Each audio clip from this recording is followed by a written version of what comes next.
So this is going to be a cement retained zirconia crown on a custom milled titanium abutment. The abutment only looks gold because it's been anodized, so it looks prettier in case it shines through the gums a little bit.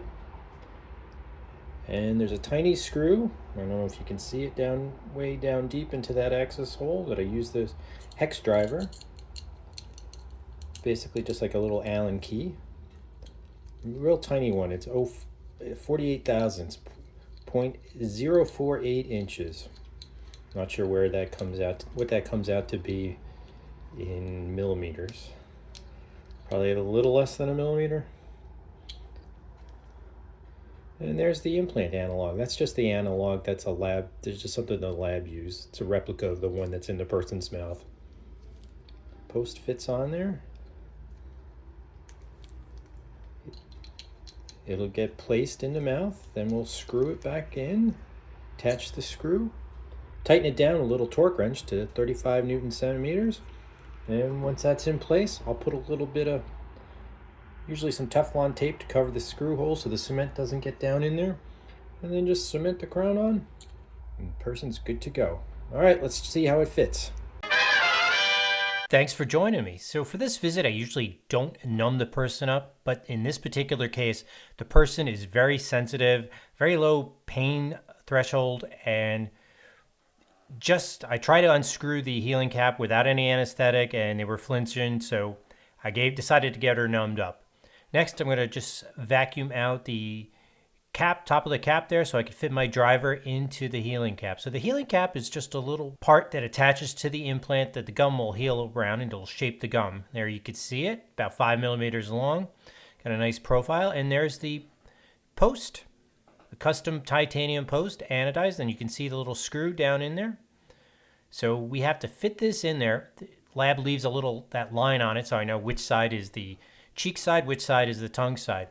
Now, the way these posts fit down into the implant, there's actually is a little hex on the end, so there's only 6 positions that it could fit in. But seeing the shape of the abutment there, it's kind of like very rectangular, ovalish. There's only one way it's going to fit into. So we just have to make sure we get it down in there and engage the screw. And then when I like to use the crown to make sure it's aligned, angled properly. And once we have it aligned properly, then what I'll do is I'll just take the driver and tighten that screw finger tight, just as tight as I can get it, just with my fingers. So it sounds like it's really tight, but it's really not that tight. But that makes sure that it's in all the way, and we'll just verify it again with the crown. The crown's fitting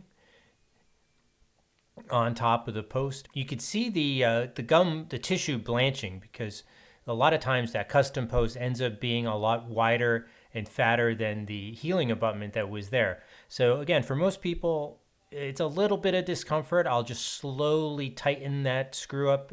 As I slowly tighten it, the gum stretches. But for this person, I didn't want her to suffer through that, so I just numbed her up so I could just tighten it up, torque it down. I know sometimes some dentists will actually just cut the gum at this stage to make it easier, but then for that you definitely need to numb the person, and then it makes it a little bloodier, a little more annoying. So now we have it in place. I'm checking it's tightened down, finger tight, and what I do now is I take an x-ray, make sure it's in there. Pardon those lines, those 2 lines, that was just an artifact from the x-ray. But now that I know it's in position, in proper position, and I can just tighten it with my torque wrench. So this is a beam type torque wrench. I also have a clicker type, but from what I've read, the beam ones tend to be a little bit more active. So just have to insert the driver in there, and I'm having trouble getting it in there. Can't find the hole. So let me just put the driver in first by itself. Sometimes it's just like the angle's a little funky, and then I put the wrench on top. So now I'm on there, and I just torque it. Just basically turn it basically as if you're working on a car, doing the same thing. And so we're going to torque it down about 30 Newton centimeters. You can see it's marked there in red, and now we know the abutment is secured to the implant. And so next we take the crown, fit the crown on there. I'll double check that it's seating all the way. Again, sometimes the way the gum heals after in between the impression after the implant's uncovered, and there's a little, sometimes it's just a little tight against the gum, and we have to adjust the crown, but in this case it's sitting down all the way. And now I'm just checking the contacts, making sure I can get the floss in between there.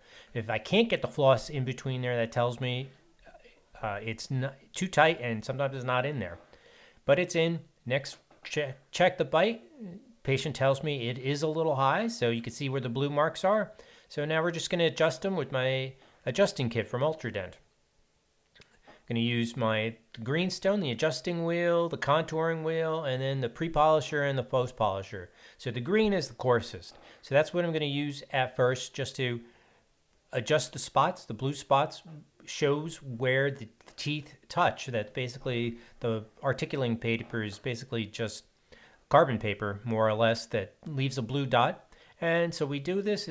This is kind of like a tedious, time-consuming process. We just adjust it, fit it back in the mouth, ask the person how it feels, check it with the bite paper again, with the occlusal paper, articulating paper, and then adjust it. And we just go back and forth a few times until the person tells me it's comfortable, and we're at that stage. So next I'll use the contouring wheel. So this is a little less abrasive than the greenstone, this Yellowstone, and it just leaves a smoother surface. It removes some of the scratches and the coarseness that the greenstone left. Once I got that all cleaned up and smoothed down perfectly, then the next step is going to be we start the polishing. So the dark orange wheel, I have a new one. This one's almost done because, as you can see how small it is compared to the next one. But again, we just go around and just polish all those little spots where I was just adjusting it with the contouring wheel.